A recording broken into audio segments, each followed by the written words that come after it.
What's up everyone? In this video I'm going to show you how to not lose any money as a trader and how to become a professional trader because now you're gaining money, you're not blowing up your account. So first of all, you're not even going to start trading with your real money until you test the strategy. So how do you know this, what is the strategy? It's pretty easy. You can do it with checklist.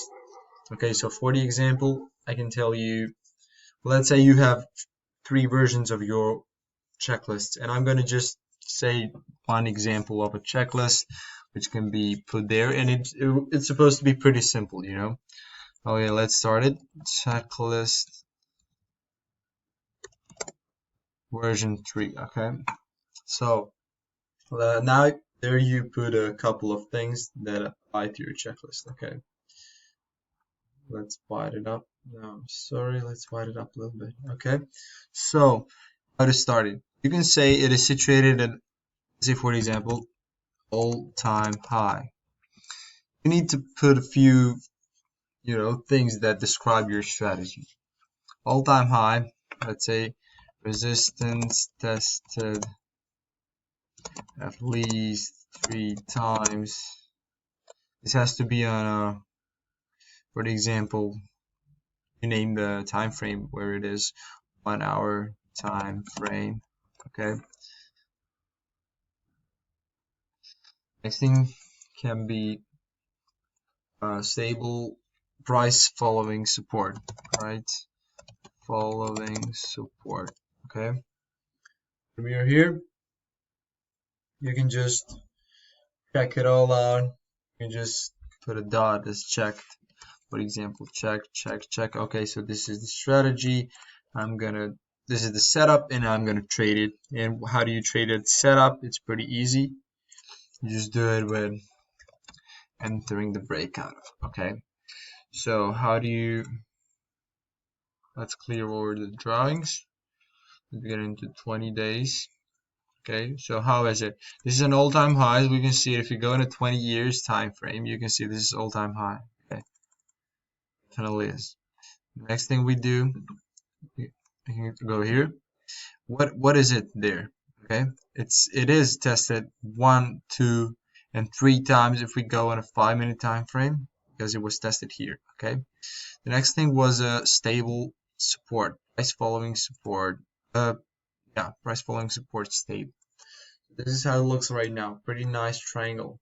Okay, so this applies to the strategy we wrote there. Okay, so what will be the entry as soon as it breaks this line?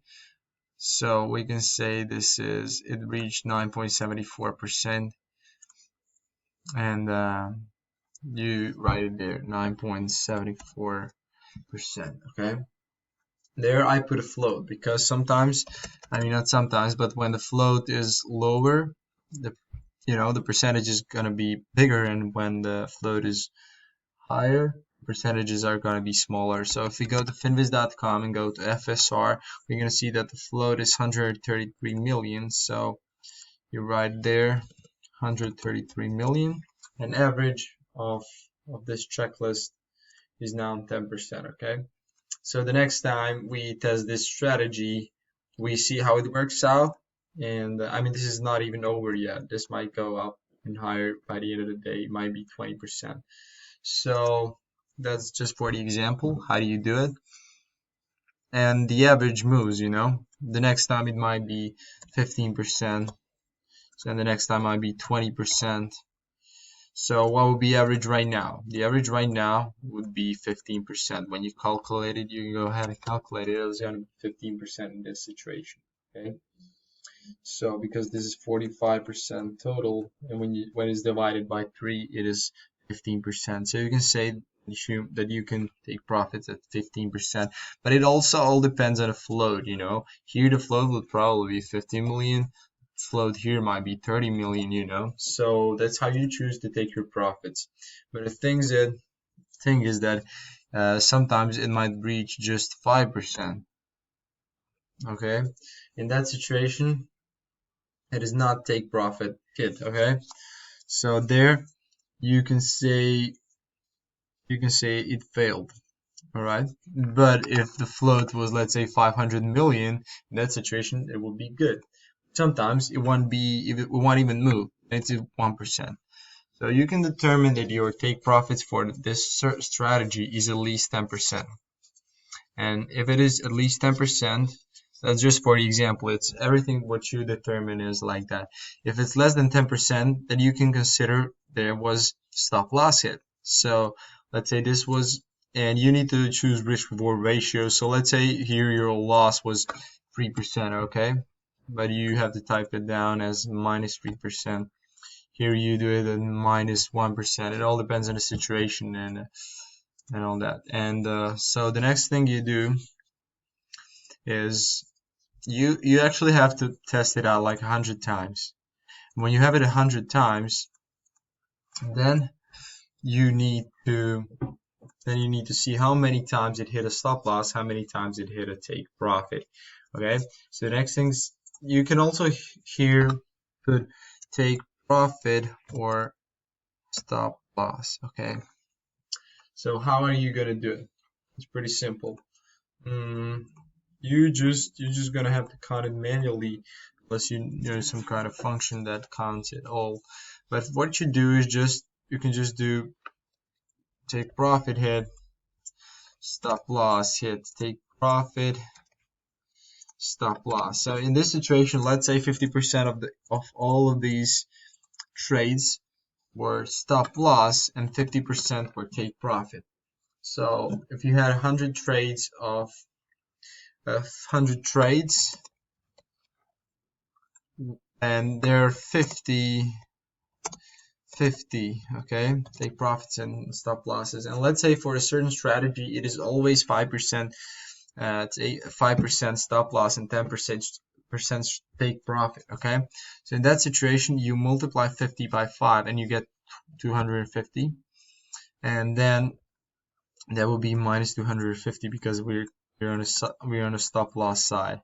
And also if you multiply 50 with 10, it is 500.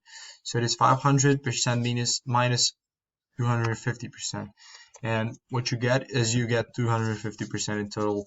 From one trade, you get a 250% total. So you're not afraid if next 5 trades are the ones that lose you money, because then probably next 10 are going to be profitable. You know what I mean? So you don't ever look at how the trade is going based on one trade. You need to have 100 trades to be sure that it actually works. Okay, so don't be like after one trade, don't be like, oh, I'm a really bad trader, this one's lost me money, so I guess it's not a good setup. And after winning, oh yeah, I'm king of the world, this is awesome setup. Don't ever judge your trading skills and trading strategy by one trade. You always need to look at a bigger picture, and this is exactly how you look at a bigger picture. Okay, so now here you have a total. You have, let's say, for the example, watch list version 3, okay, checklist version 3, and the total would be kind of, let's say, winnings versus losings. Okay, you can write it here and you can type it out like this. And how you do it, let's say out of 100 trades, let's say in this situation might be 70-30, okay, 70-30. So even if you have the same risk reward ratio, it's going to be profitable. Here you can put your risk reward ratio based on that. Okay, so let's say you have 100 trades and 70 of them are profitable, 30 are not. What are you going to do there? It's very simple. You are just gonna choose risk reward ratio that's going to be profitable for you. So you're not going to risk 3 times more than you are able to get rewarded for. Okay, and you need to pick something realistically. This is why you always write down your winnings so you know what will be your risk reward ratio. Okay, how many percent are you going to take, and how much are you gonna lose. Okay, so let's say if the risk reward ratio is something, most common one is probably 1 to 3. Okay, so 1 to 3, and then you choose it and you just stick to it. I mean, it all depends on the situations, but this is how you have all the big picture of it, and you're never gonna lose money. And don't start trading with your own money until you have tested checklists. Okay, you might even start after 50 if the strategy is really, really good. Okay, so I hope this helped. Let me know if it has helped. Also check out my Instagram, follow me there. I post really useful stuff there. You can also join my Discord group, and thank you for watching.